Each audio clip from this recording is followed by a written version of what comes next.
a video on making some pig's heart ragu. So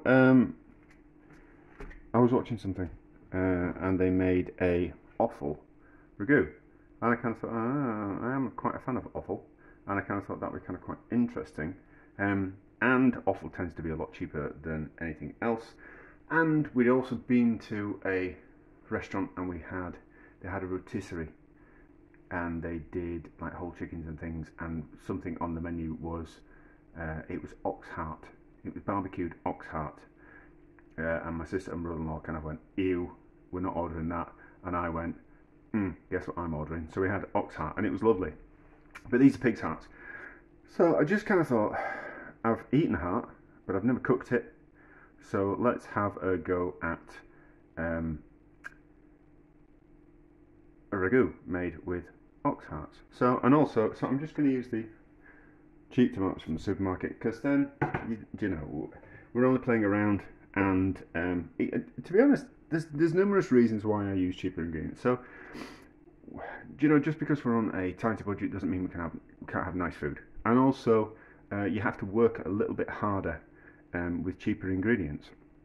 So there's a little bit more skill there. You know, it's dead easy to make a pasta sauce taste amazing if you're using the best quality tomatoes, but if you're using cheaper ones, you just got to work a little bit harder. And so I kind of think that's kind of quite interesting. So, and also in restaurants, food cost and staff costs are one of the main things that kind of like send restaurants under. They don't know how to cost menus effectively. I was very lucky that most of my teachers at college and the first head chef that I worked for were really good about cost control and portion control, and teaching you how to make the most out of dishes and money and all those type of things that you kind of paid. So that's kind of part of it as well. And I'm from a certain part of the country, up north in the UK, where we are notoriously tight with our money. So let's have a look at these hearts, and I probably need a sharper knife. My knives aren't particularly very sharp, but there we go. So these are frozen from the local, my local farm shop. So we're going to mince it, because I don't want chunks of heart. I'm going to mince it, but let's just put it into chunks and then give it a go. Oh yeah, and wash my hands first. I was another project. I was making some tomato essence, so I've made tomato essence. So we end up with the pulp from the tomatoes, which there's no skin in there, and there's no seeds in. Well, there's a few seeds in there, but that's just the tomato pulp. So because we're going to cook it down for a long time, we can put that pulp in there as well. So we can't just put things into the mincer as they are. We need to chop them down a little bit. So, oh, that's okay, isn't it? Look at that. There's loads of. That's very meaty. I didn't think a heart looked like that. I imagined four like cavities inside of it, but obviously the cavities are elsewhere. But anyway, so we'll do that. We're going to wash it. I think that's just, don't know what that is, but we'll put it in anyway. And there's a bit of fat on that side, it's a bit gristly, so we'll cut it into chunks about that size. I don't want to overburden the mincer, so we'll cut them up into that size, and then we'll mince it on quite a big mince, on the biggest setting. That's what we'll cook them in. So we'll chop them up. Not going to give it a wash, but we might do. How's that? No, it tastes fine. I think we'll just cook those. So dice it all up, mince it, fry it off, get a bit of colour on it, and then slowly cook it down. Just in some tomatoes. I'm not going to faff around with more vegetables or anything like that. Onions, that type of thing. I just kind of want to cook it down in some tomatoes, and we'll see how it turns out. We have minced it and we have fried it. I haven't put any salt in. We're just giving it a bit of colour and evaporated off the excess liquid. I haven't washed it. I did think about it.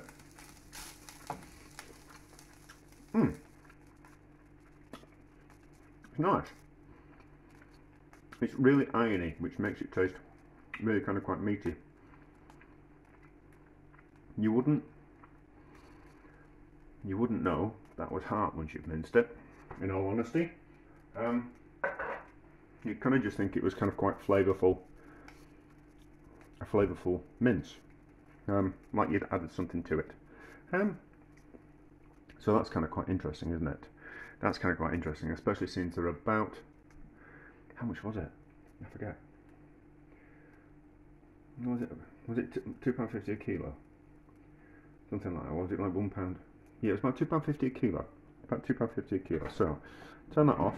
I have put the rest of the minced fried heart in here, and we put in 2 tins of the cheap tinned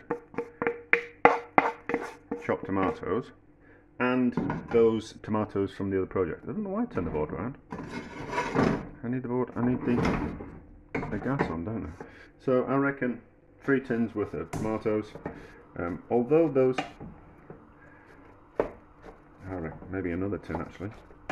Yeah, that's going to need another tin, and it's going to need some more liquid in. So slow, we don't want to heat it up too fast. Yeah, that needs another tin of tomatoes. Where are they? So another tin of tomatoes. Which ones are these from? Oh, these are little. Yeah, so the thing you got to remember in Lidl is that all the cheap tomatoes, they're sometimes, even though it says chopped tomatoes, in the same kind of section they've got the whole plum tomatoes as well, same kind of label, and even on the same crate. So there's generally a mixture of chopped tomatoes and whole tomatoes on the same crate, so you've got to be careful about which ones you're buying. So what do we reckon now? That's about a tin of tomatoes per heart, isn't it?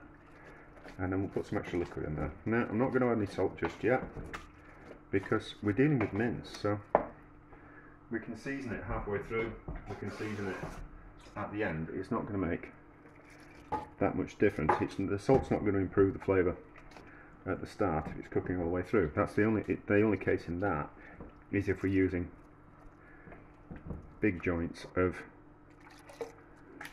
meat. We don't need to season. We can get away with seasoning at the end if we're using mince, and especially if we're cooking something and letting it slowly reduce down. We don't want to be adding too much salt at the start, because we'll end up potentially running the risk of it being a little bit too salty. I might put another tin of. Let's put another tin in.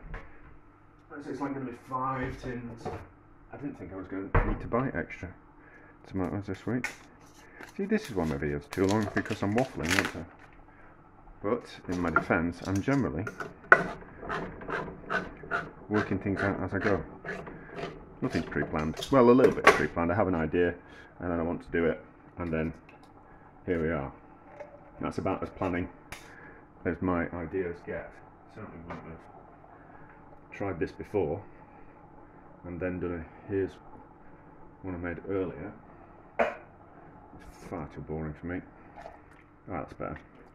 Yes, this is going to be a good old pan, isn't it? So that's not bad. That's like a huge pan of meat for a £5, and then plus the cost of the tins of tomatoes. So 5 tins of tomatoes, well, approximate 4 tins I put in, but I had that extra bit of tomatoes, and they're about 35 pence each, something like that. That's going to be pretty cheap, isn't it? And no one will, I don't think anyone will know the difference. I've already had some friends comment about the picture I put on Instagram of the pig's heart. It's like, ew, oh my god, what's that? But people are a bit squeamish, aren't they? So, up to the boil, slow simmer, cook slowly, and then we'll see how it turns out.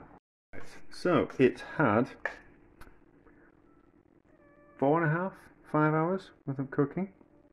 It's reduced a lot, as you can kind of see, so it will have intensified.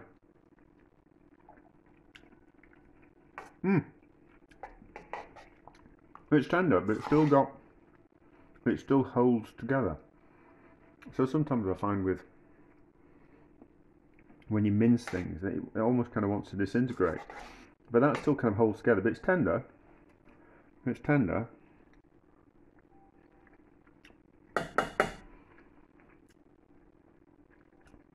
It's got a little bit of an offal flavour to it, but not very kind of quite noticeable. Not kind of quite noticeable. Maybe a little bit gamey. Maybe a little bit gamey, but you'd never kind of know. You'd just kind of think it was from a mature animal, and it's more beefy than it is porky, if that makes sense. So, do you know, I reckon if you wanted to cut down the cost of your meals by bulking out mince, which is generally kind of quite cheap, well, cheap-ish anyway. There's no, I don't think anything was particularly cheap anymore. Well, there is one or two things, but if you wanted to make your mince go a little bit further and not kind of bulk it out with, I don't know, like I once saw someone bulk something out with oats, and I was just like, oh god, I bet that's horrible.